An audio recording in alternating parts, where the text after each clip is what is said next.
Peraí. Iniciou. Iniciando a gravação por Camila Fernandes, Caetano Vicentino. Muito obrigado, Camila. Boa noite novamente a todos e a todas. É a primeira reunião do ano. Na verdade, tivemos já no mês de março o primeiro debate, né? Muita gente aqui participou. Quem não participou vai estar no site do Lumen, né, Camila? Não sei se a Usa gente... esse aí, tem. É porque esse eu tenho que ficar autenticando. E tivemos um debate sobre informação e democracia muito provocante. Tem gente que eu estou vendo aqui que participou, né? Deve ter apreciado muito. Ainda que na gravação a gente só tenha as falas dos palestrantes. E não é censura do debate. É que acabou a luz na PUC e a gente seguiu debatendo no escuro, né? Mas no escuro funciona também, né? Então foi um bom debate. Queria agradecer a presença de quem estava lá com a gente e quem quiser assistir, o debate está lá no site do Lumen. Bom, o Lumen vai ter muitos debates esse ano e vai ter muitas atividades dos grupos de trabalho.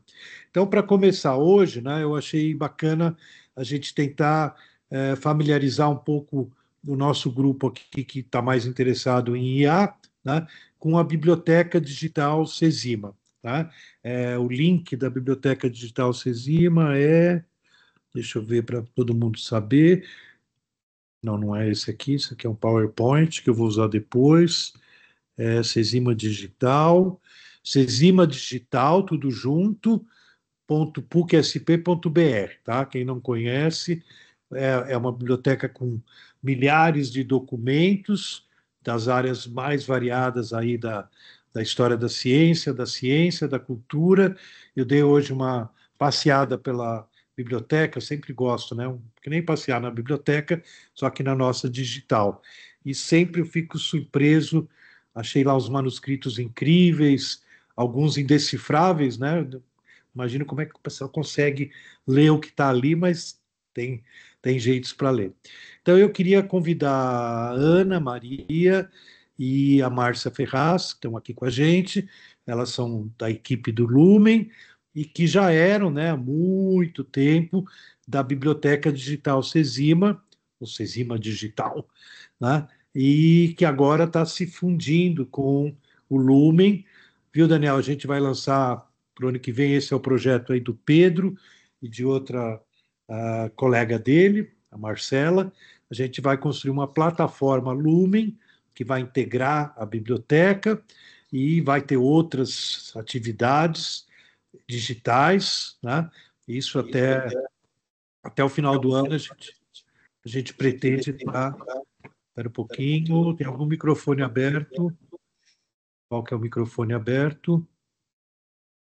Pronto. A Camila colocou o link aí da biblioteca. Eu recomendo quem ainda não entrou, entre, se cadastre, eu vou autorizar, obviamente. Tem um processozinho de se associar à biblioteca, para depois poder usar e baixar na sua máquina todo o conteúdo de milhares de obras. Então, Ana e Márcia, agradeço a disposição de vocês, elas vão contar um pouquinho para nós da história dessa biblioteca tão interessante que existe há décadas e alguns anos atrás ela se torna digital online. Bom, estou fazendo sinal para minha companheira de fala hoje, que é a Ana. Nós combinamos, eu vou começar a falar um tanto de como que foi criada, né, essa biblioteca e os vários passos que a gente foi seguindo até ter esse material todo online, né, que vocês podem consultar no endereço que o professor Zé Luiz passou, e que a gente tem planos de fazer vários outros trabalhos e tal, e que vão ser comentados hoje, né? Bom, o que nós temos a biblioteca hoje teve seu início há 30 anos, em 1994, né, quando foi a partir de um projeto financiado pela FAPESP.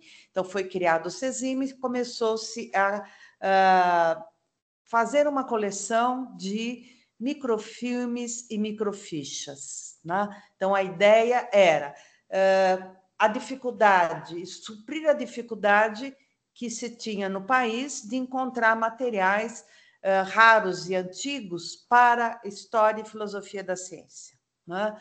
Então, se começou, a partir desse projeto, a adquirir uma série de microfilmes e microfichas, e ainda, né, na década de 90, se começou a digitalizar o material adquirido, né?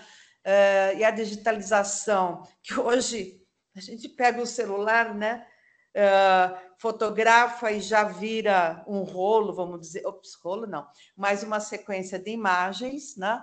Na época, esse trabalho de digitalização era feito a partir de um equipamento que os médicos usavam para ler, para ver, né, as imagens de exames médicos naturalmente, né? Então foi feita uma adaptação, não vou entrar em detalhes, tem um monte de gente envolvida, isso foi um trabalho imenso, senão a gente vai ficar aqui umas 2 horas falando disso.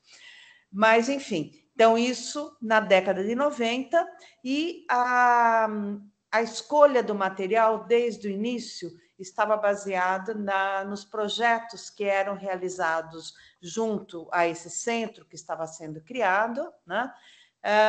Então, os projetos que as pessoas, que os pesquisadores desenvolviam. Esses microfilmes e microfichas são de materiais de textos, né, impressos, numa boa quantidade, mas também uma boa quantidade de microfilmes, como o professor José Luiz já mencionou, né, que ele fez um passeio pela biblioteca e foi abrindo materiais, manuscritos, inclusive, né, que também estão digitalizados. Então, em termos da coleção, que depois foi se ampliando, né, com sucessivos projetos da FAPESP, aí projetos temáticos bem maiores do que os iniciais. Então, durante cerca de 20 anos, com esses projetos, a gente foi adquirindo, né, microfilmes, mais microfilmes e microfichas, eventualmente mandando microfilmar materiais, né, que não estavam disponíveis como ainda no acetato para gente adquirir, né? E aí, de novo, sempre baseado na seleção, baseada nos projetos que estavam sendo realizados junto ao CESIMA, que envolvia os professores do programa, né? Mas não só, outros pesquisadores de fora do centro também colaboravam, participavam, assim como alunos do programa, né? Então, muitas, já que eles tinham, as pesquisas eram desenvolvidas relacionadas com a pesquisa do orientador. Então, também havia sugestão de aquisição desses materiais, de materiais para a biblioteca, a partir do trabalho dos alunos. Então, durante todo esse período, né, então de 94 a 95 até o final, né, até o ano 2000, 2001, 2002, a gente teve o primeiro projeto temático, né, que durou, então, praticamente foram 3 imensos até durante praticamente 20 anos. Esses materiais foram digitalizados. Em parte, foram digitalizados no próprio CESIMA, né? Porque com o projeto temático a gente pôde adquirir digitalizadoras, né? Que na década de 90 custava $250 mil cada uma, e tinha uma ou duas no país, né? Por isso que foi feito todo aquele trabalho de adaptar uma maquineta para digitalizar. Depois a gente já, mais para frente, adquiriu uma com financiamento FAPESP e depois uma segunda. Mas também foi, uma parte foi digitalizada fora, né, do CESIMA. Então, empresas especializadas que fizeram esse projeto. Então, daí a gente tinha, a partir do microfilme, a microficha, né, uma foto, vamos dizer assim, do material, né, de cada uma das páginas, que depois eram montadas numa sequência para formar um PDF com as páginas dos livros ou o conjunto de imagens dos microfilmes, né? Mais adiante, a gente já adquiria material digitalizado, né? Mas mais para os últimos anos do projeto. Então, daí, a gente já tinha possibilidade, a partir dos dados desses materiais, né? Como se fosse um catálogo de uma biblioteca, possibilidade de... eu quero um texto do Newton, por exemplo, né? Então, vai na lista, será que tem esse material, né, numa edição mais antiga, etc. E poderia solicitar o material digitalizado em PDF e fazer a leitura, tá? Um passo seguinte que ajudou muito o nosso trabalho, ou ajuda muito, né, o trabalho que a gente faz em História da Ciência, com esses textos antigos, foi o OCR, que é o reconhecimento de caracteres. Então, a partir daquela imagem de uma página, né, quando a gente dizia passar o OCR, o que significava? Né? Que aquele material, que era uma imagem, estavam lá as letrinhas, né? No material impresso, principalmente, porque até hoje tem problema com os manuscritos, se transformava num texto. Né? Então, a gente tinha sequência do documento na forma textual. Tá? Então, isso foi um avanço muito grande em termos de facilitar o trabalho do pesquisador, porque a partir disso seria possível, né, ou tornou possível buscar palavras, né, pelo menos dentro dos textos. Então, em que parte do texto de Newton ele está falando de gravitação, por exemplo? Né? Então, isso já ajudou bastante. Eu estou falando de coisas assim que esse povo novinho aí, eu falo assim, mas isso é da idade da pedra? Mais ou menos, né? Quer dizer, atualmente já sai, quer dizer, WhatsApp, né? Mensagem gravada você pode transcrever, né? Mas, nesse período que a gente está contando, era muito diferente, né? Então, o OCR permitiu já esse tipo de trabalho e alguns outros que eu vou falar um pouco mais adiante.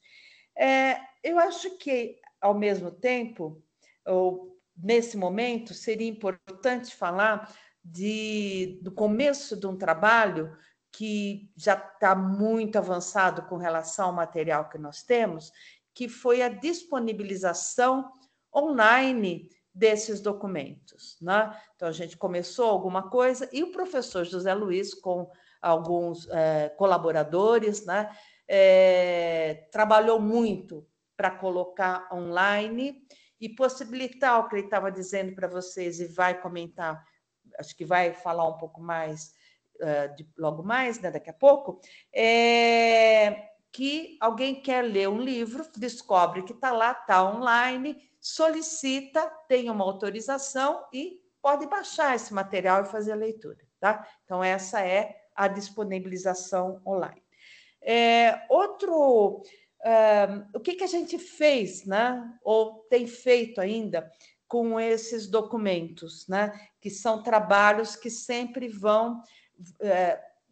são realizados, se procura realizar na direção de facilitação da pesquisa, né? Então, eu vou falar de duas ações, principalmente, acho que depois a professora Ana Maria também vai complementando, o que ficou faltando de buraco do que eu já falei, e o que vem em seguida, né? Mas um trabalho que a gente realizou assim intensamente, inclusive com grupos internacionais, foi o de classificação dos documentos, né? Quer dizer, o que é... É difícil dar um exemplo, né? Mas eu espero que todos conheçam um catálogo de biblioteca, né? Quando a gente faz uma busca por um conjunto de palavras, né? A gente encontra um material porque o que foi para a biblioteca, né? Na forma material, né? Como a gente vê assim várias das cenas aí, os livros em papel, etc., né? Ou os manuscritos também, né? Ou os digitais, é porque foi feita uma classificação. Quer dizer, estou interessada num tema, faço uma busca daquele tema e aí eu tenho um conjunto de documentos que estão relacionados com aquele tema. Tá? Falar, mas o que vocês andaram fazendo? Classificação em biblioteca se faz há muito tempo, inclusive as bibliotecas utilizam atualmente uma ou duas classificações no máximo no mundo inteiro, né? Para disponibilizar depois os materiais, né? É que esse tipo de classificação não atendia a alguns requisitos do trabalho em história da ciência, né? Então, só para dar um exemplo muito rápido, se separava assim: química antes de 1800 e química depois de 1800. Quer dizer, tem muita diversidade antes e depois, mas principalmente antes, né? Que não cabe nessa dois grupinhos assim, né? Então, isso que a gente trabalhou bastante para tentar suplantar essa dificuldade. O outro trabalho que a gente desenvolveu e ainda espera conseguir alcançar resultados muito bons, né? É a busca nos documentos, mas não de palavras, né? A busca de ideias, de conceitos nos documentos, né? Justamente porque, também falando muito rapidamente, a gente pode ter uma palavra que tem sentido completamente diferente dependendo do contexto. Às vezes é na mesma época, contextos diferentes, na mesma época, significa coisa diferente. E em períodos históricos diferentes, pode ter sentido completamente, às vezes contrastante mesmo, né? A mesma palavrinha, tá? Então, o trabalho que a gente desenvolveu, eu acho que ainda continua desenvolvendo, espera chegar em bons resultados, é essa busca de conceito nos documentos, né? Eu acho que é um sonho nosso com relação a biblioteca, a uma biblioteca de documentos para a história da ciência, como é o caso da biblioteca do CESIMA, né? Com documentos, manuscritos, impressos, tem conjunto de imagens, tem documentos sonoros, né? Digitalizados, de períodos muito diferentes, né? Desde manuscritos muito antigos, os primeiros impressos, estão falando do século XV, XVI, né? E, em seguida, até materiais que atingem o século XX. Do século XXI, acho que não temos muita coisa, né? Porque tem uma questão de direitos autorais, não é que não nos interessa, né? Tem que ter uma determinada idade, vamos dizer assim, o material, para que se possa disponibilizar, né? Então, a gente vai bastante até o século XX, parte do século XX. Eu acho que era isso, Ana. Você quer dar continuidade? Muito obrigado, Márcia. Acho que foi uma bela introdução para quem não conhecia a história da nossa CESIMA Digital. Agora vamos passar para a Ana, que foi parceira da Márcia desde o dia zero. Parceira e carrasca, porque no início a gente ouviu falar que a Biblioteca Nacional da França estava fazendo essa maravilha que era a digitalização de material, né? Então, eu também queria. Só que a única digitalizadora que chegou no Brasil era usada na Ilha da Globo. Só a Globo tinha um. E o que a Márcia falou, custava $250 mil. Nenhum projeto acadêmico na época te cobria isso, né? Então, um aluno nosso médico falou da maquininha, só que assim, a maquininha não servia, a bitola não servia para os nossos microfilmes. E os microfilmes não era ir lá e pedir de montão. Teve microfilme que a gente chegou a pagar $500 por ele. Quando começou a poder baixar online, você ficava a noite inteira acordado, esperando, e de repente falhava e você perdia tudo. Então, foi uma equipe inteira lixando com lixa de unha, a bitola para poder caber e tal. Resumo da ópera. Era a primeira vez que a Rede Globo transmitia no Jornal Nacional a PUC, não por causa de uma greve nem nada. Vieram aqui e vieram grandes empresas querendo comprar o que a gente tinha feito. Não porque era maravilhoso, porque eles tinham até melhor, né? Eles queriam para que a gente não fizesse o que fez, que foi divulgar isso no meio acadêmico e isso se tornar possível. Na verdade, a biblioteca interna digital foi o que aconteceu durante os primeiros 20 anos. Colocar online era outro problema, e aí, como disse a Márcia, o Zé Luiz teve que batalhar muito junto com uma equipe para colocar online. Mas o interessante, que fez com que um consórcio internacional nos tivesse durante 5, 6 anos, um consórcio americano, que se estendia para todo o mundo desenvolvido e só nós lá de Brasil no meio, era a exclusividade da nossa biblioteca feita por pesquisadores, como a Márcia explicou, e para pesquisadores. Ou seja, ali não foi, vamos comprar Monte Mil daqui, vamos comprar tudo do Newton, vamos... Não, era tudo pensado em termos de pesquisa.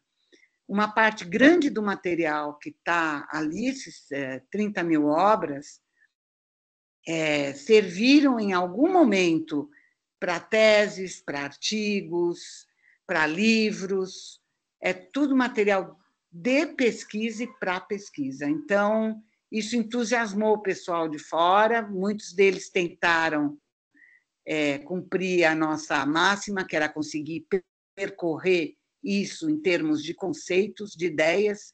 Até agora, parece que nenhum computador é veloz o suficiente para fazer o que a gente gostaria.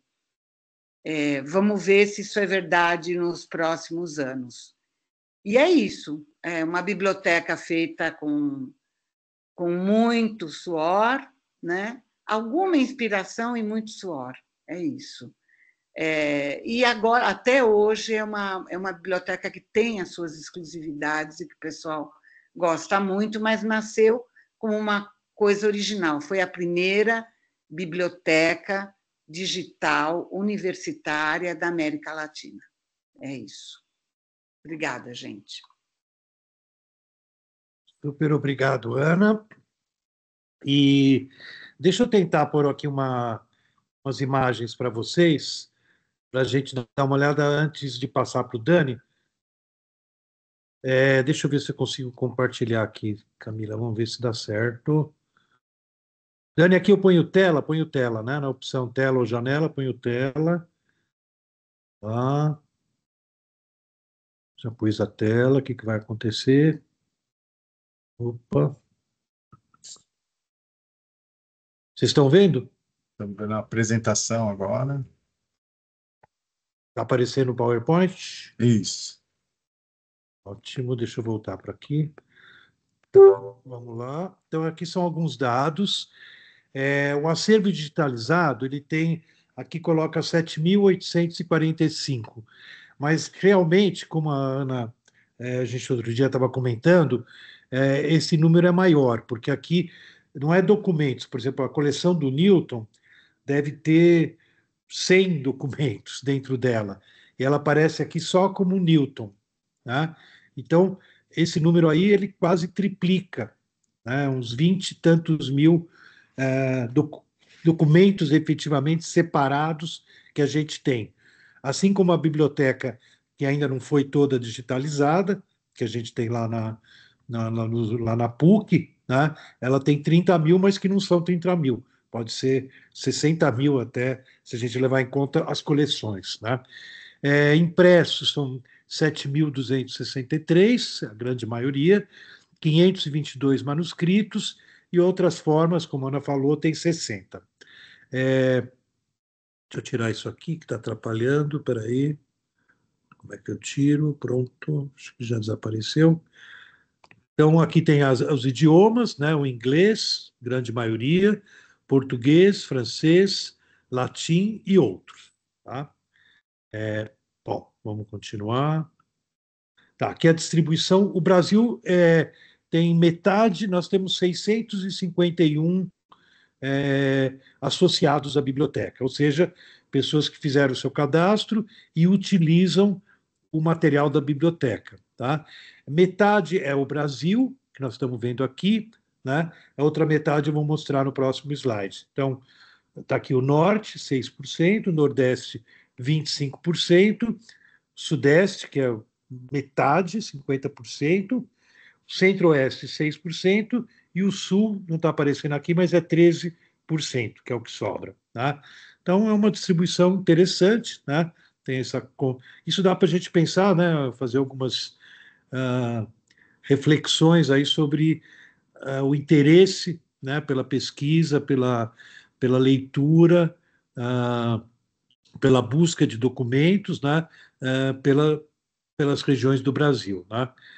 Aqui é interessante, mais ainda, você tira o Brasil, que é 50%, e o restante a gente tem 17% da América do Norte, 10% da América do Sul, 8% da África, 3% da Oceania, 3% da Ásia e 59% da Europa. Né? Aí também merece uma reflexão, né, Ana Márcia? Por que a Europa usa mais? Né? Então, só para vocês terem uma ideia, né, como diz a Ana, a gente não tem uma busca ainda mais sofisticada de conceito na biblioteca. Na verdade, as pessoas procuram no Google uma obra específica, o título da obra. O Google, nós temos nossos metadados abertos na internet. O Google acha que o Sesima Digital tem aquela obra e fornece para a pessoa o link para ele fazer contato conosco, né? É interessante porque, às vezes, olha que coisa legal, Daniel, a mesma obra ele acha no Sesima e ele acha na Amazon ou no Mercado Livre. Só que ele teria que pagar 100, 200, 300 dólares para ter acesso a uma cópia daquela obra rara e antiga. E no Sesima ele vai se cadastrar, a gente vai examinar o cadastro, se a pessoa faz pesquisa mesmo, e ela vai ter gratuitamente. Então, eu acho essa distribuição pelo mundo muito interessante e tem essa questão aí, né, da quantidade de pesquisas em história, em documentação. É interessante, é um outro estudo que a gente vai fazer, Daniel, com o pessoal novo, que vai trabalhar com a gente aí nas bolsas de iniciação científica, a gente estava conversando hoje, né, fazer um levantamento um pouco de quem são essas pessoas que estão usando. Porque quando elas se cadastram, a gente sabe, e muita gente, talvez a maioria, não são historiadores da ciência. Né? Às vezes o cara é um arquiteto, é um advogado, ele é um autor, né? Um escritor, né? Tem uma variedade absurda de origens das pessoas. Né? Bom, deixa eu passar. Aqui é interessante também, a gente tem aqui por mês, né? Cada mês, o número de acessos ao site, ele é considerável, né? Se a gente pensar que é uma biblioteca de obras raras da história da ciência que a gente criou, a gente tem, vocês veem aqui, um mínimo aí de 1.500, né? tem uns picos, às vezes tem algum evento, a gente divulga, né? Dura um certo tempo, depois, né, dá uma oscilada, mas dificilmente a gente tem um mês com menos, bem pouquinho aqui, né? Menos do que 1.500 acessos mensais à biblioteca, né? Aqui tem uma lista, para vocês terem uma ideia, das obras mais pesquisadas, né? A gente consegue também obter essa informação, né? E tem uma variedade incrível, né, de assuntos, né?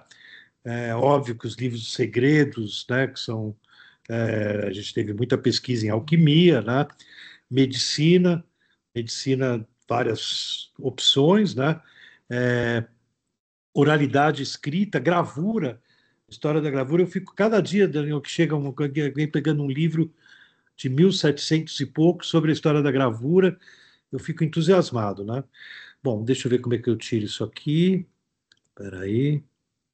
Pronto, vamos fechar isso aqui. Eu ia mostrar para vocês um manuscrito, para quem ainda não viu. Isso aqui do nosso querido Newton.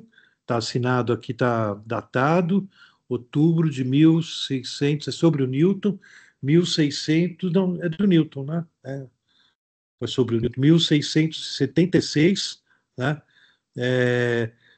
Vocês devem imaginar o trabalho do pesquisador em decifrar, né? Uma vez eu estava com um colega nosso, um professor, um mestre nosso, né, lá na Inglaterra, e acharam um texto novo do Newton, estava exposto numa vitrine, ele foi com uma lupa lá e já começou a ler, né? Impressionante, a pessoa tem o treino, o professor Ratanzi, que a Ana e a Márcia apreciam muito. Deixa eu fechar esse aqui, acho que eu tenho mais um. Alguma coisa de alquimia aqui, peraí. Não, isso aqui são vocês, não. Espera um pouquinho. Bom, vocês podem. Aqui tem um manuscrito alquímico, uma letra mais bonita, né? Igualmente difícil de ler. E esses documentos todos a gente tem. Quando a Ana falou que a. Deixa eu voltar aqui para vocês tirar, parar de compartilhar. Espera aí. Dani, como é que volta aqui a minha tela normal? É só desclicar no compartilhar. Eu já pus parar de compartilhar. Ele está Isso. Aí parou. Parou Já parou. e abriu, né? E abriu aqui, né? Pronto. Estamos de volta ao estado natural aqui da coisa. Eu ia comentar aqui que eu ia falar da Ana, que ela falou, Aninha, desculpa, eu estava dizendo, agora me escapou com esse negócio da tecnologia aqui. Eu vou passar para o Dani, depois eu lembro o que eu ia comentar. Dani, Boa. pode estar contigo. O Dani Tá bom. foi uma provocação que nos interessou bastante.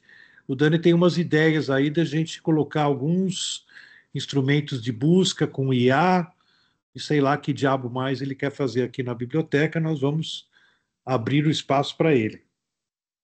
Vamos lá. Ver se minha telucha já está aparecendo aí.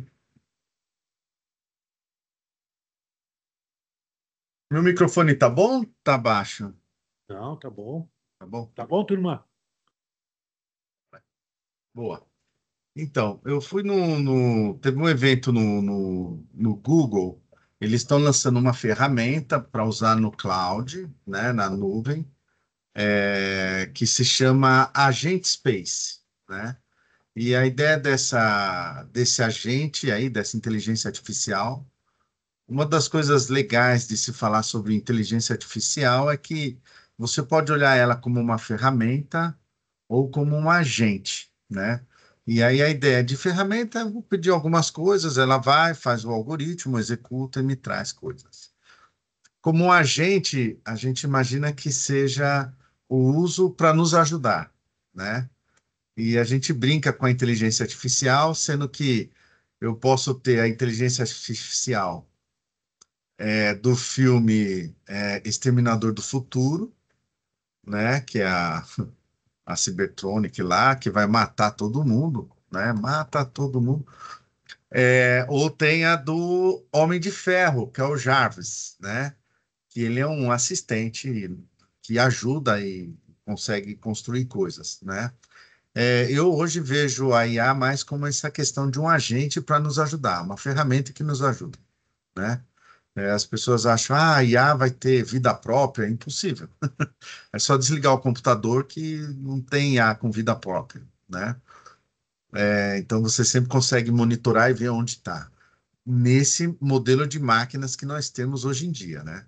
Não sei se no futuro outros tipos de invenção podem acontecer. Bom, esse Agente Space, então, é uma ferramenta que você coloca na sua infraestrutura. Vamos pensar a PUC como uma corporação, e todos os dados que a gente tem dentro da corporação podem ser acessados e organizados e vistos de diversas formas. Desde relatórios gerenciais, desde controle das coisas que você compra ou não no setor de compras, desde as questões de pró-reitorias de atos e coisas que tem que acontecer, dentro do âmbito de um programa de pós-graduação, em que tem lá o time, as linhas de pesquisa, os alunos, tal. Então, você consegue fazer uma varredura nisso tudo, né? As experiências que eu tive ali naquele evento foram do ponto de vista acadêmico, para um uso acadêmico, e dentro desse conceito de Agente Space, eles lançaram o Google Notebook LM, né? É uma ferramenta que você pode ter acesso gratuito, ou você pagar, e você tem alguns recursinhos a mais, né? Então, dependendo de como é tudo. Hoje em dia, todos os serviços estão assim, né? A ideia do notebook é você ter, ela usar o Gemini 2, né? Que é a IA do Google, que foi uma evolução do Bart, né? O Bart cometia erros, né? Um dia o Bart falou para mim assim, errar é humano. Aí eu falei, IA, boa, né? Você vai ver, o errar é humano. Então você tem aí um espaço de coisas que você pode fazer uma busca. Uma coisa é eu buscar na IA, ela fez toda nessas IA generativas, ela já buscou coisas na internet, está disponível, né? Aqui eu estava brincando tem a OpenAI, tem a Grok, né? Tem o Copilot da Microsoft, DeepSeek, né? Então tem várias IAs aí, a própria Gemini que está atrás aqui, né? Em que você vai dialogando, conversando, pedindo coisas e ele vai trazendo para você e vai montando, né? Agora, quando você traz o Notebook LM, eu me loguei aqui e já adiantei um pouquinho o expediente, porque demora um pouquinho para acontecer, mas o que eu faço é que eu adiciono as fontes nas quais eu quero pesquisar e quero usar, né? Então, ele faz meio que uma montagem, uma estruturação nos conteúdos que você deixou disponível, né? Eu pus aqui o link da biblioteca do Cesima, eu acho que é esse, genérico, amplo, né, do Cesima, né? E carreguei também o link da biblioteca digital, né? De cara, ele já traz um pequeno resumo. Abrindo o caderno inteiro, ele tem a área que você vai interagir, uma área que você tem um estúdio, que ele chama, em que você consegue construir coisas, né? E uma parte legal, dado que eu peguei esses dois links e carreguei os dois links, ele falou assim para mim, olha, tem um botão aqui que chama assim, ó, faz uma visão geral para mim desses links, desse conteúdo que você fez, né? E ele gera aqui no estúdio como se fosse um podcast com duas pessoas conversando sobre esses conteúdos, né? Então eu pedi para eles gerarem, eu vou pôr, vamos ver se o áudio sai direitinho. Ó, ele gerou um podcast de 19 minutos. É bastante coisa. E o legal é que você pode pôr no modo interativo e você fazer alguma pergunta. Aí eles param o que estão fazendo, você interage e eles vão te respondendo coisas, tá? Eu vou pôr o comecinho para vocês ouvirem isso só pegando os dois sites do Cesime e da Biblioteca Digital. All right, welcome everyone to another deep dive. Today we're We're going on a bit of a treasure hunt, a digital one. Ooh, I like treasure hunts. We are diving into the digital library of Sesima. Okay, It's CESIMA, got it. which is the Centro de Estudos do Imaginario. We're going to be looking at their website, trying to figure out what exactly is in this digital library, who it's for, Okay. and why it matters so much to the study of the history of science. I love it. Let's get into it. So what we have here, it's not just any old digital library, right? Right. No, it's not. This one is really special because of how it came about and the kinds of materials it has. And this is pretty impressive, actually. They've been building this collection since 1995. Wow. Early days, really, especially for a project like this in Brazil. And what really stands out is they've had support from some major players in Brazilian research, FAPE, SP, CNPq. Oh, yeah.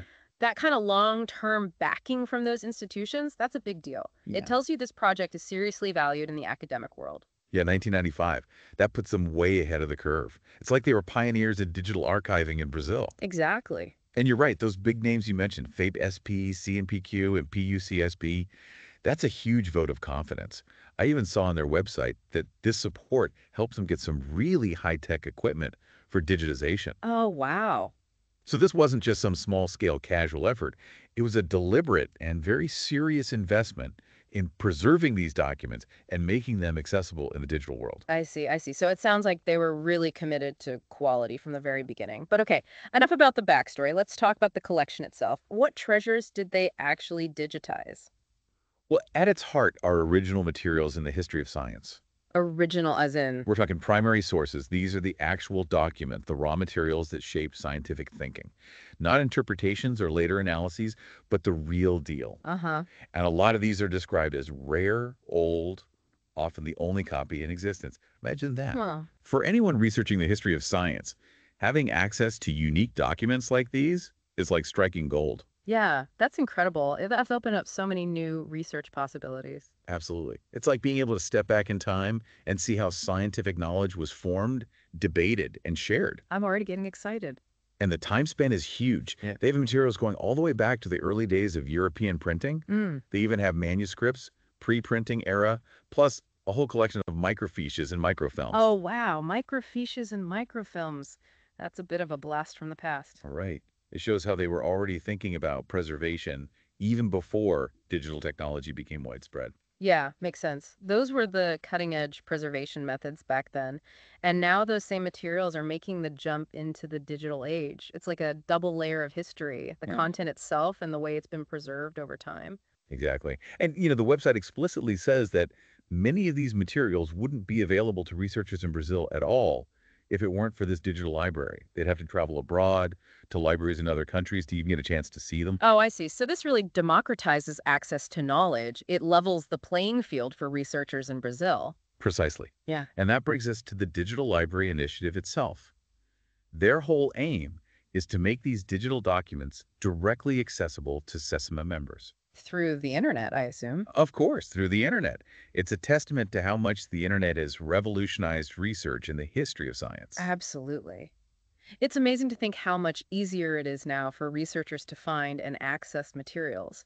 Back in the day, you'd have to spend weeks, months even, in libraries sifting through catalogs. Now, with online catalogs, archives, and specialized websites, the world of information is literally at your fingertips. Right.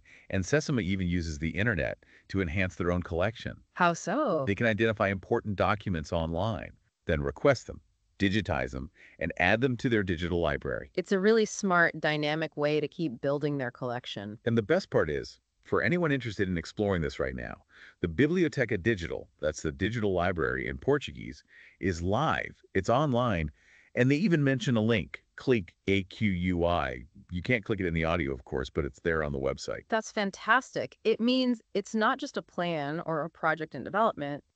Vou parar, acho que deu para ter uma ideia do... Olha, eu pus o link de 2 sites, eles deu uma navegada e começou a falar dos sites, né, das coisas que tem lá. A ideia que eu queria experimentar era pegar um texto. Então, por exemplo, se pegar essa apresentação que o Zé Luiz apresentou agora e só colocar aqui, eu consigo adicionar diversas fontes, desde um vídeo do YouTube. Por exemplo, podemos pegar a Nova Stella lá, né, o programa de TV, colocar alguns vídeos aqui e falar assim, meu, gera uma conversa sobre esse vídeo, sobre essa edição e tal, né? Carregar um documento, carregar uma apresentação ou um texto copiado que a gente pode colocar, e aí ele gera esse bate-papo sobre o conteúdo do texto, né? Então, imagina, a IA foi, analisou o texto e gerou um bate-papo com esses dois personagens que vão conversando sobre o texto, né? Aqui no modo interativo, It's a living, functioning e aí aqui você vai ajudando a melhorar a qualidade, né? Se é um texto ruim, texto bom. Peraí, deixa eu permitir aqui. Pode ser permitir. Aqui. Eu vou dar play. All right, welcome everyone to another deep dive. Today we're going on a bit of a treasure hunt, a digital one. Ooh, I like treasure hunts. We are diving. Oh, wait, someone wants to join. Hey, go for it. Hi, good evening. My name is Daniel. I'm a professor. Can you speak more about Sezima? Oh, hi, Daniel. Good evening to you, too. It's wonderful to have you join us, Professor Daniel. We were just starting to explore the digital library of the Centro de Estudos do Machinado. And we would absolutely welcome your insights. You mentioned you could speak more about Cesium. We'd love to hear what you have to say. Perhaps you could share some of its history or its significance in the academic world. Or maybe tell us a bit about the kinds of research that are conducted there. We're all ears. Please feel free to jump in whenever you feel comfortable. Bem legal, né? Então, eu entrei, comecei a interagir, posso fazer uma pergunta sobre as coisas e eles vão se ajustando, se adaptando. Aí é bem legal. Por enquanto, só tem disponível para a gente a versão em inglês, né? Mesmo ele pegando todo o texto em português, ele gerou a conversa, a discussão, e vai ter a versão que ele pega já ele já está. O teste lá, o menino mostrou já gerando em português a conversa, aí para quem tem, que fica interessante, né? Outras ferramentas que eles têm da ferramenta desse notebook LM que você tem alguns botões aqui. Por exemplo, eu pedi para ele gerar um mapa mental dos links, né? E aí ele gera tudo, ele já faz uma varredura, faz um mapa mental, e conforme você vai... Comenta um pouco, Dani. Vou aumentar, é que eu vou escolher um. Entendi. Né? Vou pegar aqui, ó, informações do Cezima. Aí ele abre de novo, né? Porque ele já navegou em todo o site e já fez tudo. Então, a gente pode fazer alguns testes, pega um texto e pede para ele gerar um mapa mental, e aí a gente vai navegando no mapa mental. E aqui, conforme ele vai fazendo o texto, deixa eu dar um zoom aqui no texto. Isso aqui. Eu vou fechar essa janelinha aqui. Peraí, eu fiz errado. Chat. Tá aqui. Estúdio. Estrutura.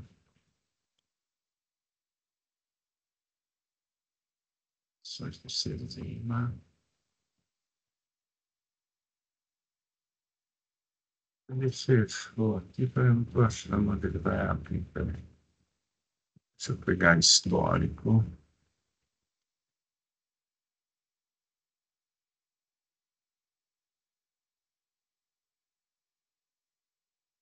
Aqui voltou.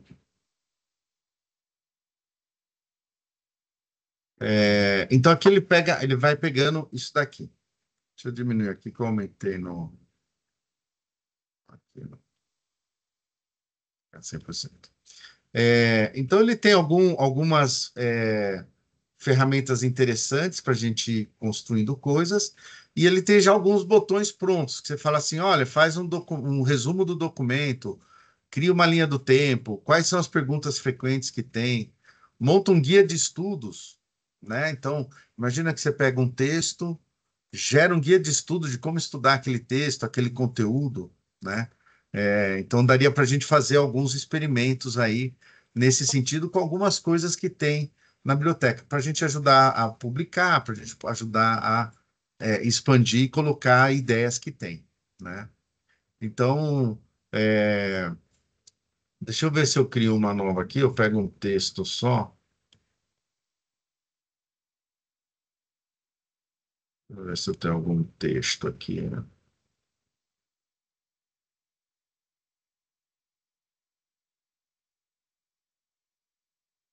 Se pegar uma coisa muito grande, Ora, ele demora muito. Espera aí, que eu tenho uns e-books aqui.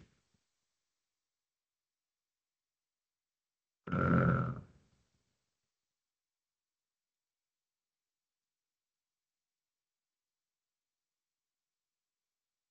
aqui de engenharia de software aqui.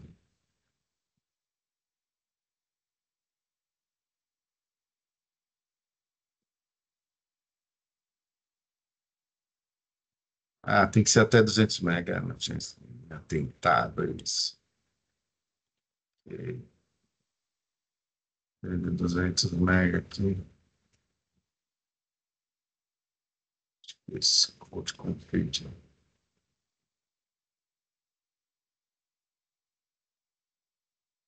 Aí aqui eu pus um texto, quer ver? Eu vou abrir o texto para vocês verem o que é.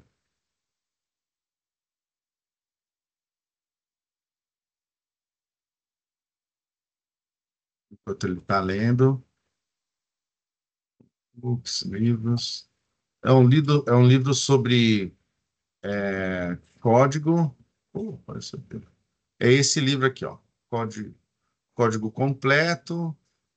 Tá, tá o livro todo aí. Isso é o que eu encontrei na internet sobre esse livro. Várias entidades aqui em volta conversando, né? Esse livro é um livro pequeno, tem 800 e poucas páginas, né? Sobre código, né? Então vamos ver aqui, ó. Ele carregou, tá carregando, né? Isso que é assim, tem a lentidão, carrega. Então você consegue pegar um texto e ele vai gerando coisas. Olha, ele já buscou aqui a fonte, o que que é, olha lá. As partes 4 e 6 do programa focam considerações de sistema, impacto. Aí você pode levar aqui, olha, eu vou fazer então, gerar um guia de estudo baseado nessa única fonte que eu tenho, né? E aqui ele gerou um guia de estudo, como que faz, um quiz, tem uma série de coisas que ele gera, até que rápido, né? Sobre questões para dissertação, termos chaves, glossário. Tem uma série de coisas que é interessante, né? Se eu clicar aqui no gerar conversa, né, ele gera essa conversa sobre esse texto, sobre o livro, né? Então você consegue ter aí uma série de coisas. Deixa eu ver como eu não tinha testado ainda o mapa mental. Na realidade, acho que esse botão é novo, não tinha. Aqui, aí ele monta, ó, já montou o mapa mental do livro, cada parte do livro.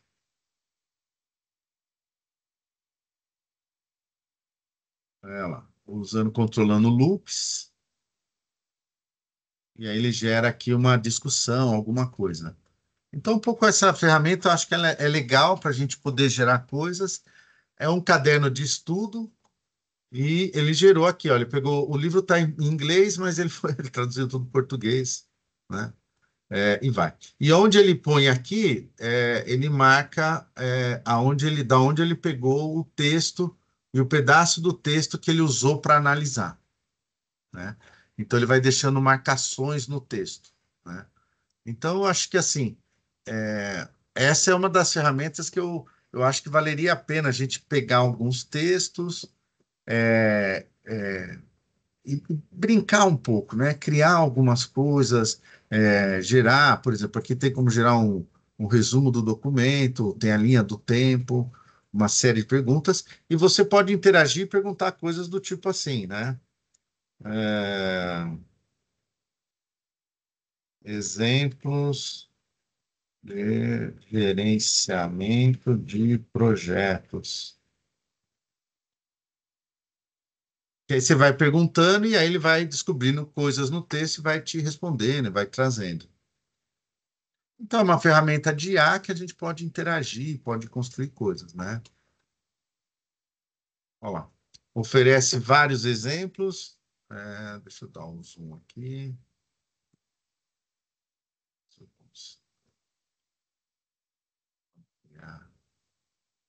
Só aqui, peraí.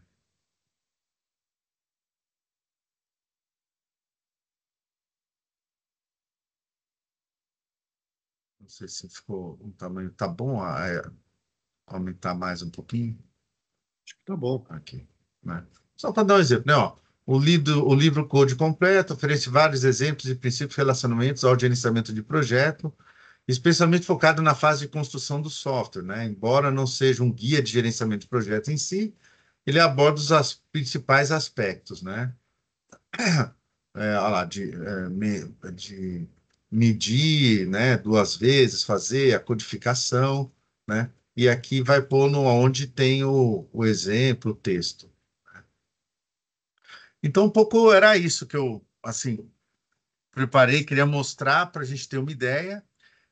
A parte de gerar a conversa é legal, porque gera. O menino lá, quando ele mostrou o exemplo, né, aí aqui ele me traz do pedaço do texto onde que está o item, né, a fonte. Aqui ele fez um negócio que ele falou assim, né, gerar, vou colocar, a forma como ele gera o nome aqui, gerar uma conversa sobre o capítulo 1 em PTBR. Ele fez esse teste lá com a gente, funcionou. Vamos ver se gera. Que ele vai gerar, eu pedi só baseado no primeiro capítulo, então também você consegue segmentar, e aí ele demora um tempinho, aí ele gera essa conversa aí, gera de novo, baseado nesse texto, né? Esse aplicativo ele é livre, Dani? Tá aberto. É só acessar notebooklm.google. Eu me loguei com meu usuário Gmail mesmo, né? Mas se você contrata o pacote Enterprise aí de usuários, a ideia do Google aqui é vende para a escola. Eu compro para todos os alunos, todo mundo ter acesso, e aí você tem um acesso mais amplo com mais recursos, né? Aqui eu estou usando os recursos que estão disponíveis, né?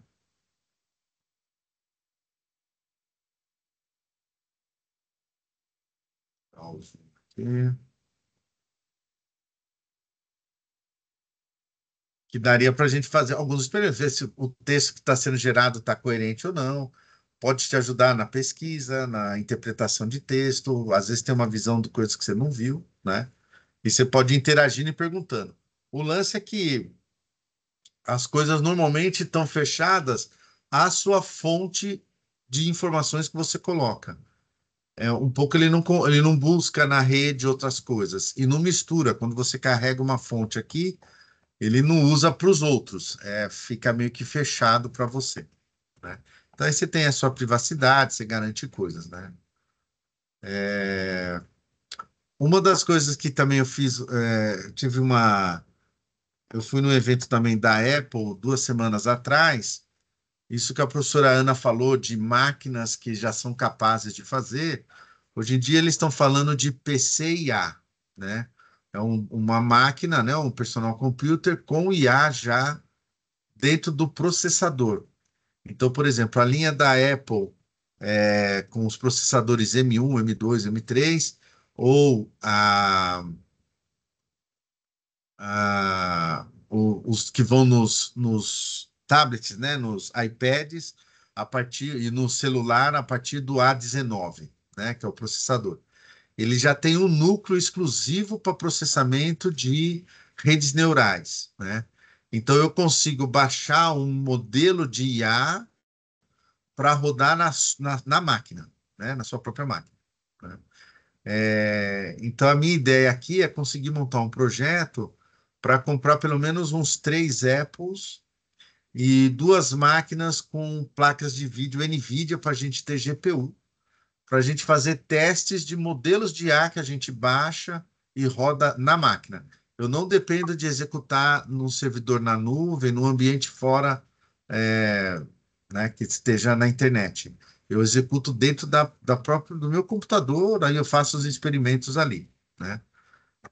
Então, eu acho que assim, é uma linha, é uma pesquisa interessante, porque pode trazer aí uma coisa e a máquina passa a ter um potencial, né? Se eu tenho as máquinas da linha Intel, não tem esse tipo de processamento, eu preciso normalmente da placa de vídeo, né? Esse meu notebook mesmo tem uma placa de vídeo boa,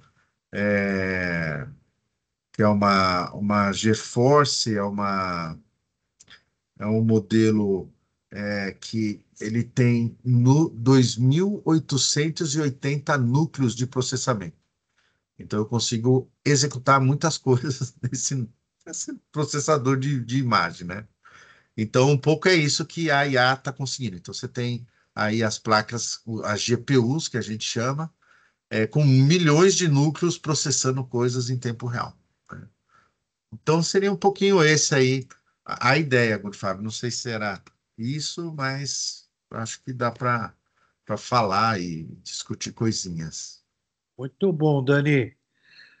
Vamos ouvir aí um pouquinho perguntas e comentários da turma.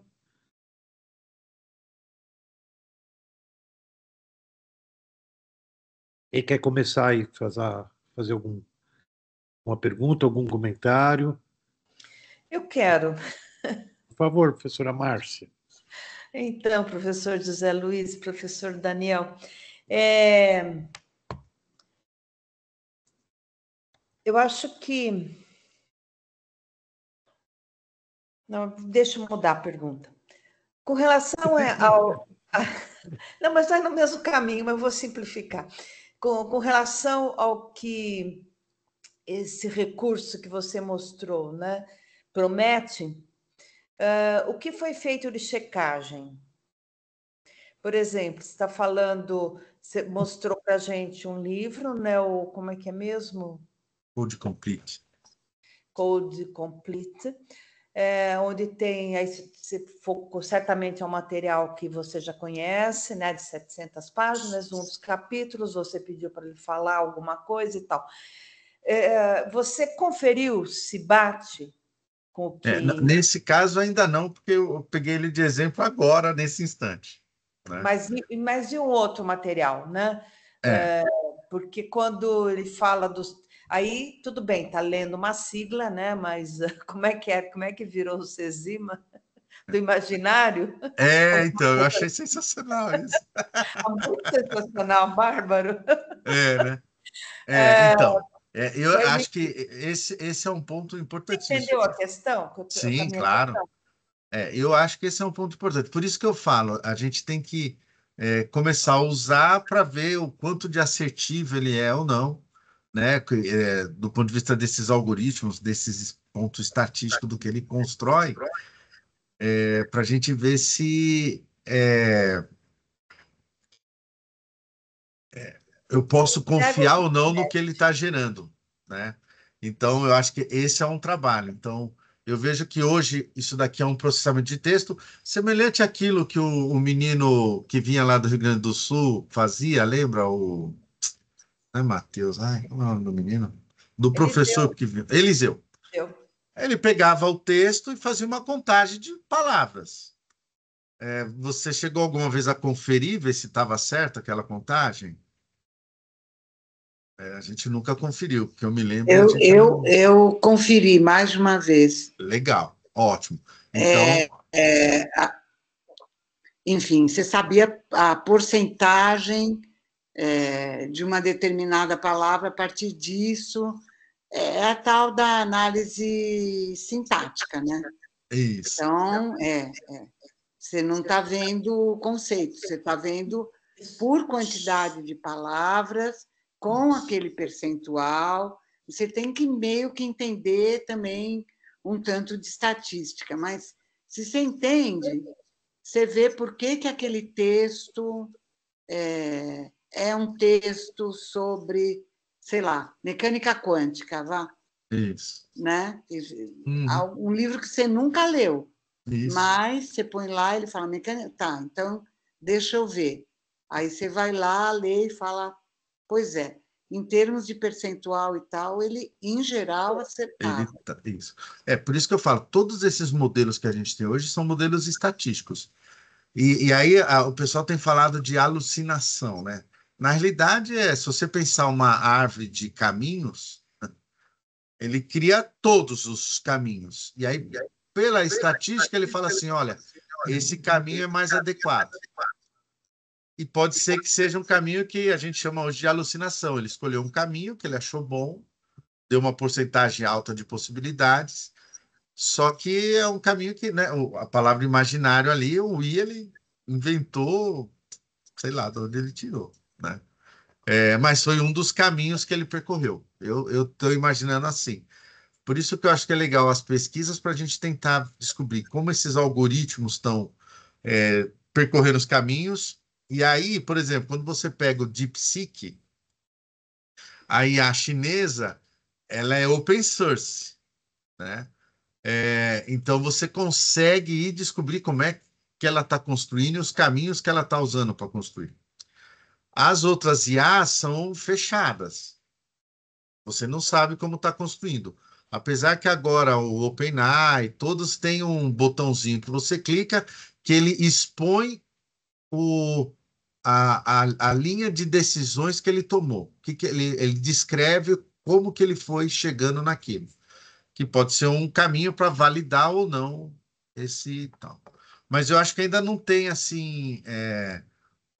Acho que a gente teria que validar e verificar as questões ainda, viu, professor? Não tem uma solução. Acho que ainda não está, não. Tá, A gente tem uma mão levantada, Tuca. tem, doutor. Pode falar, Tuca. Olá, boa noite. Boa noite. Sensacional. Obrigado aí pela explanação, tanto do CESIMA quanto do notebook LM.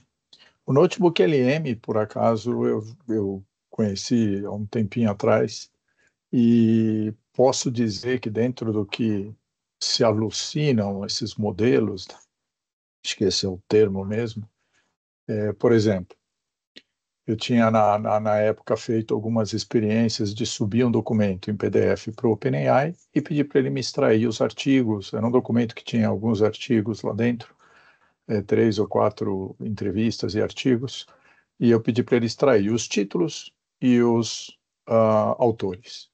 E ele extraiu, mas digamos que 2 ele acertou dos 4 que tinham e outros 2 ele alucinou. Ele criou um artigo, um nome de artigo e autores ali que não constavam no documento do PDF. Hoje eles estão assim aperfeiçoando cada vez mais essa questão de checar os fatos, né? Principalmente quando você dá o contexto, quando você sobe os arquivos que você quer que ele se restrinja. Então as respostas que ele vai te dar ele enquadra dentro do que tem nesses artigos. E aí a assertividade é muito boa. Então, o notebook LM, ele costuma ter assim, sempre a gente tem que checar, obviamente, mas ele costuma ter realmente uma acurácia ali, ele se detém dentro daqueles fatos mesmo para evitar alucinação e te dar um conteúdo dali de dentro com mais certeza. Com relação à biblioteca lá do CESIMA, professora, eu faço parte aqui do NIC, né, e do OBIA, e um dos eixos do OBIA é a gente também manter um acervo de documentos, estratégias de inteligência artificial do Brasil e de outros países, relatórios sobre questões éticas, recomendações, enfim, vasculhar instituições como ONU, Unesco, CEPAL, né, o ICAF,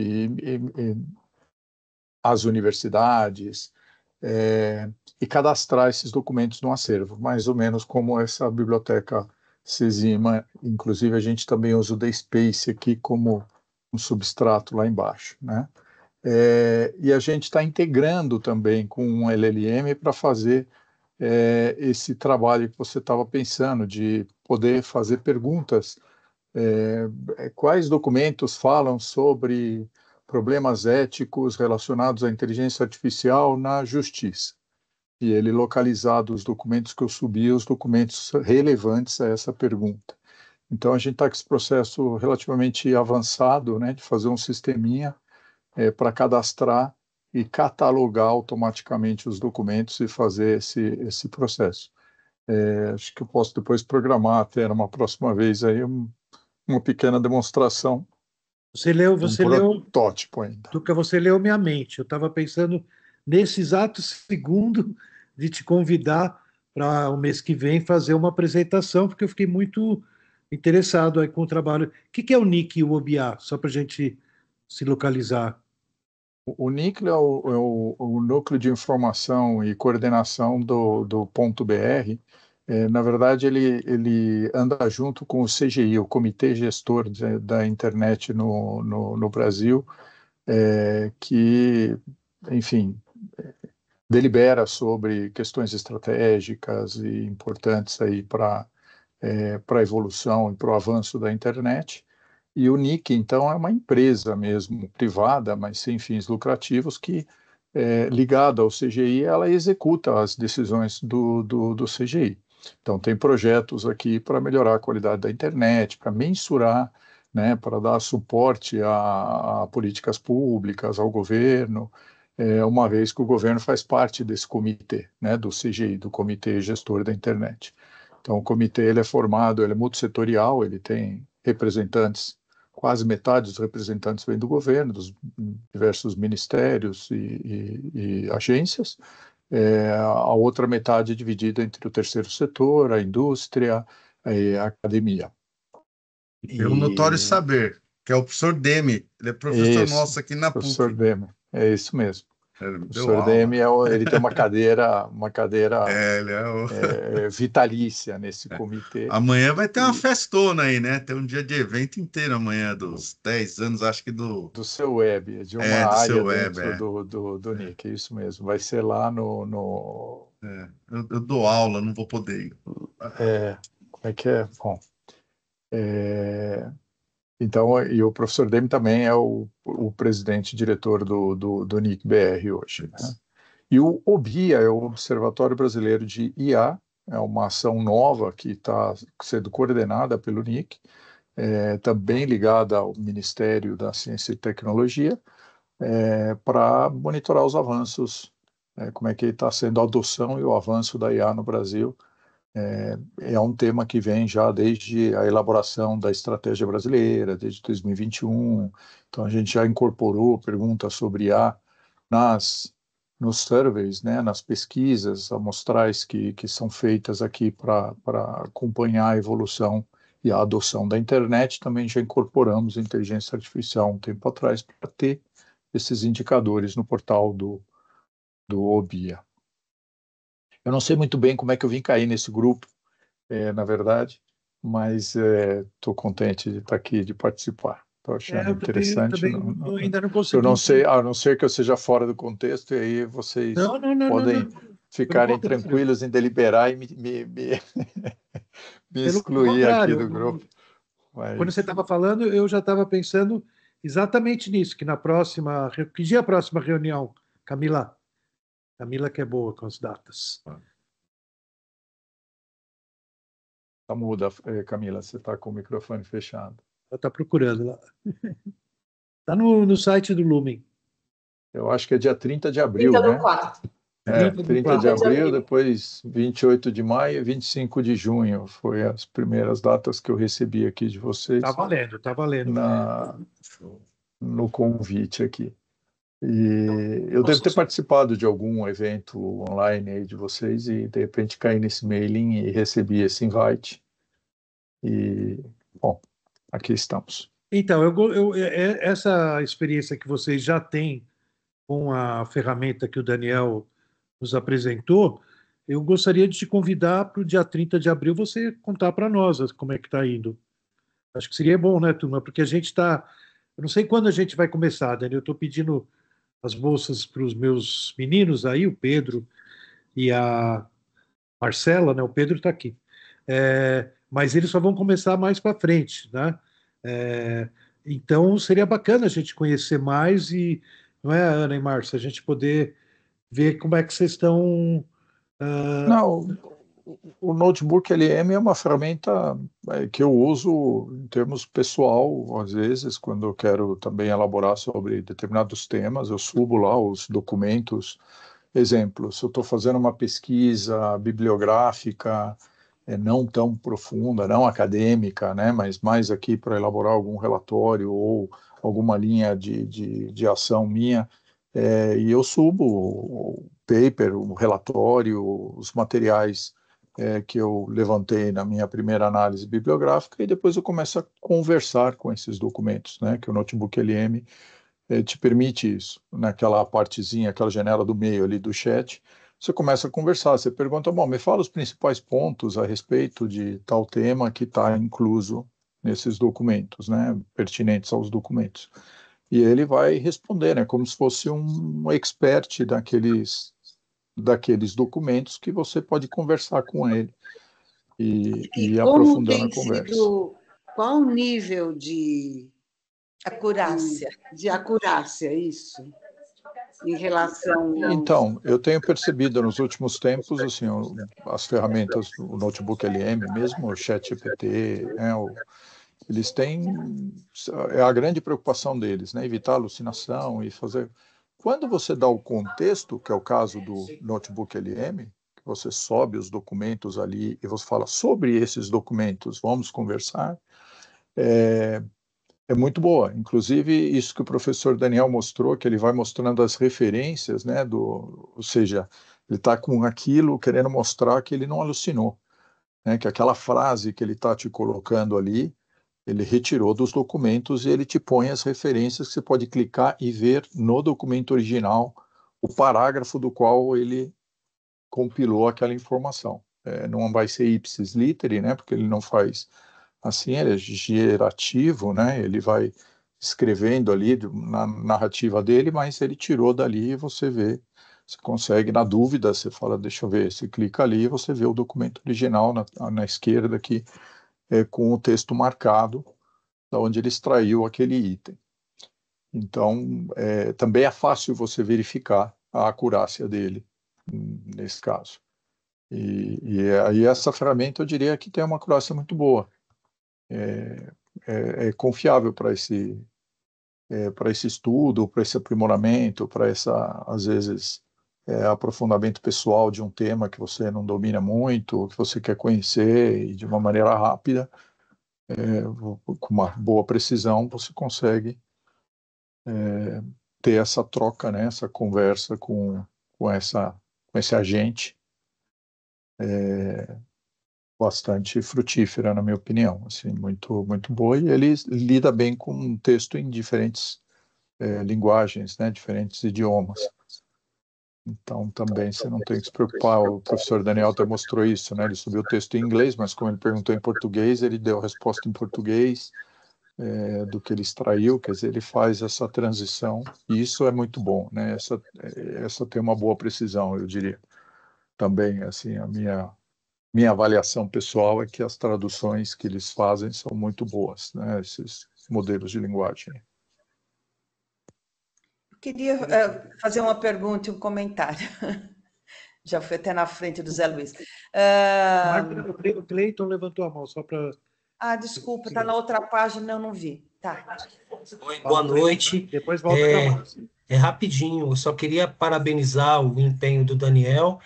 A gente está vivendo um momento de muita, muita inovação tecnológica, e assim como o nosso programa teve a iniciativa de digitalizar os documentos, prevendo, né, o futuro, e deu super certo, eu acho que a gente tem que estar de olho em tudo que é tecnologia mesmo, a gente está na vanguarda, porque testando, né, o que dá certo, o que não dá certo, isso aí vai ajudar muito a pesquisa da gente, né, e está trazendo um novo modelo, não modelo de pesquisa, né, mas está trazendo um diferencial para as pesquisas, né, eu acho fantástico. Parabéns. E eu gostaria de fazer uma pergunta para os professores. Não sei se é uma pergunta boba, mas em relação a teses e dissertações do nosso programa, a gente sabe que a gente já tem lá a nossa base, mas eu gostaria de saber se no SESMA seria possível, ou se está dentro da proposta, ou se foge dela, incluir também dissertações e teses do programa de História da Ciência e Ensino, se está fora, se não está, porque eu percebo que ainda tem muita coisa a fazer, né? Tem muito trabalho a ser feito. E é isso, muito obrigado aí pela participação. Olha, eu acredito, é uma sugestão do Cleiton, gente, para a gente pensar, né? É, esse grupo de IA aqui vai criando possibilidades. Não deve ser muito difícil, porque a base de dados que a gente tem, né, Daniel, é lá da biblioteca, é o DaySpace também. Então, não sei, Tuca, mas acredito que possa ter uma. A ideia dele é boa, quando a gente conseguir incluir na biblioteca as teses, né? Porque daí alguém que está A CAPES, procurando. só uma coisinha, a CAPES já tem as teses. Então, talvez usar a CAPES como base de dados e fazer o trabalho já com uma base existente. Porque o SESIMA é para uma documentação ou rara, ou antiga, etc. E senão começa a ficar uma coisa As meio últimas embaixo do... dissertações. Era a ideia original da biblioteca do SESIMA. Agora, isso foi numa época em que a gente não tinha acesso ao material. Aliás, tem muitos materiais que hoje em dia a gente continua sem acesso. Aliás, é esse o segredo do SESIMA ser consultado por gente do mundo inteiro, que tenha muita coisa que estava online e que foi retirada, né? Então, isso, mas eu acho que fica em aberto para discutir. Só que já tem uma base própria, que é a CAPES, tem a biblioteca de teses da CAPES. Enfim. E da PUC também, né, Ana? Dani? Como? Sim, hoje tem a biblioteca de dissertações e teses da PUC, todas as últimas digitais já estão lá, já tem uma versão digital. Isso, e a versão maior, que inclui as da PUC do Brasil inteiro, de toda a escola oficial, são da CAPES. Está na CAPES. Deve ser via periódicos, né, que você encontra. Não, tem uma que é para teses e dissertações. Você procura, a gente pega as da PUC, mas se você quiser ampliar, você vai para a base de dados da CAPES, para a biblioteca, para tese e dissertações, e você tira de lá o que você estiver procurando, se tiver. Né? Inclusive, a gente pede para os estudantes revisarem, para eles não inventarem a roda. Né? Se alguém já fez aquele trabalho, eles têm que ficar sabendo. É isso. Márcia? Eu estou pensando nessa mesma ferramenta, né, que o Daniel apresentou, e depois o Tuca deu uns exemplos também de como ele utiliza, né?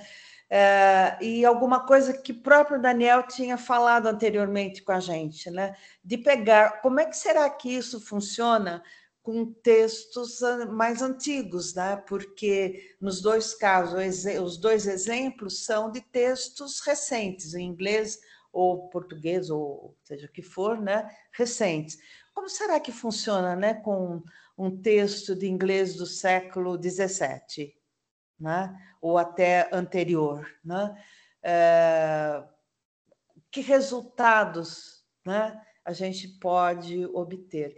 E isso é um pouco que o Daniel falou para a gente, né, numa das últimas vezes que a gente se encontrou, né, de usar alguns textos antigos, não tão antigos, né, porque você está falando do Newton, século XVIII, o máximo final de 17, e verificar como é que essa ferramenta trabalha, né?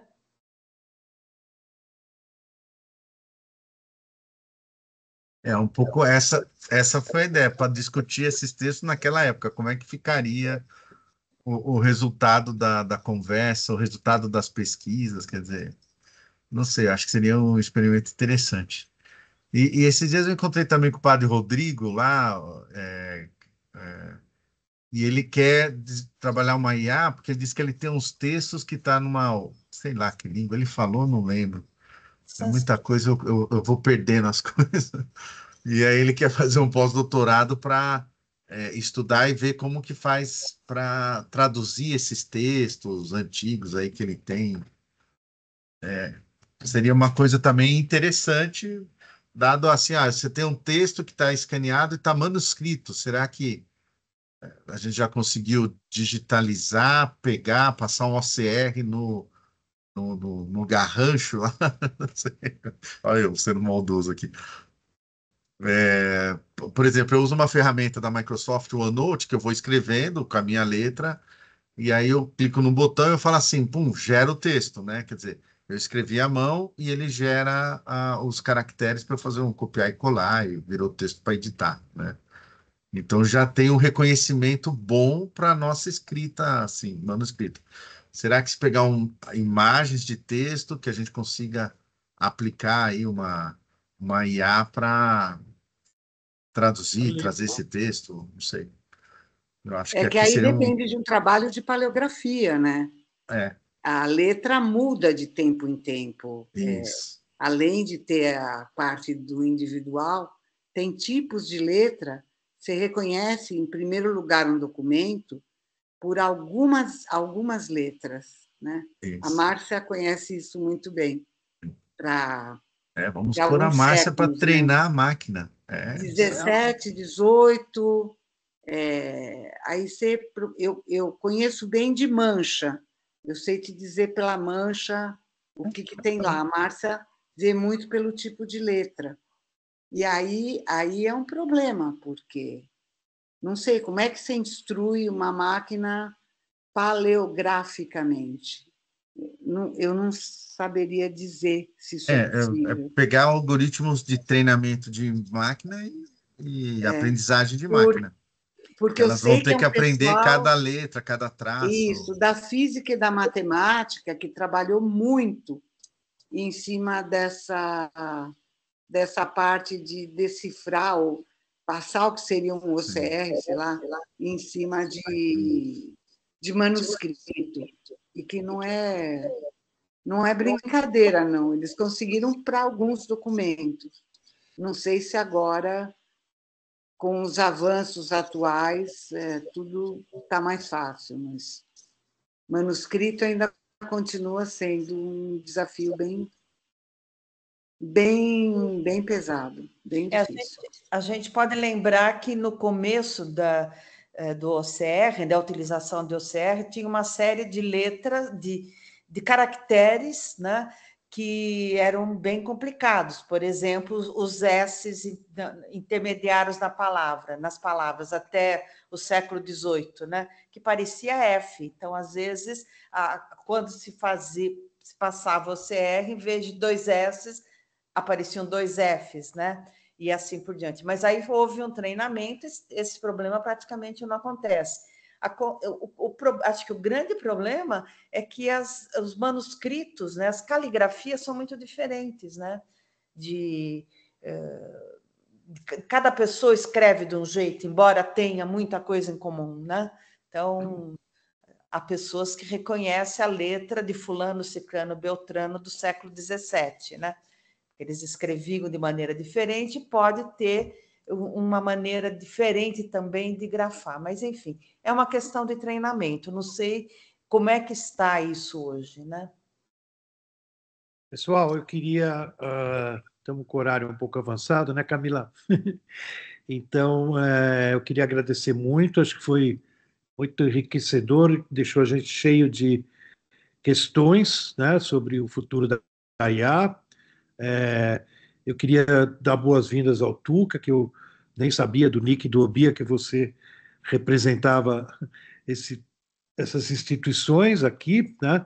E te convidar para, na próxima reunião, falar um pouco do Nick e do Obia, o que você acha, para a gente conhecer mais.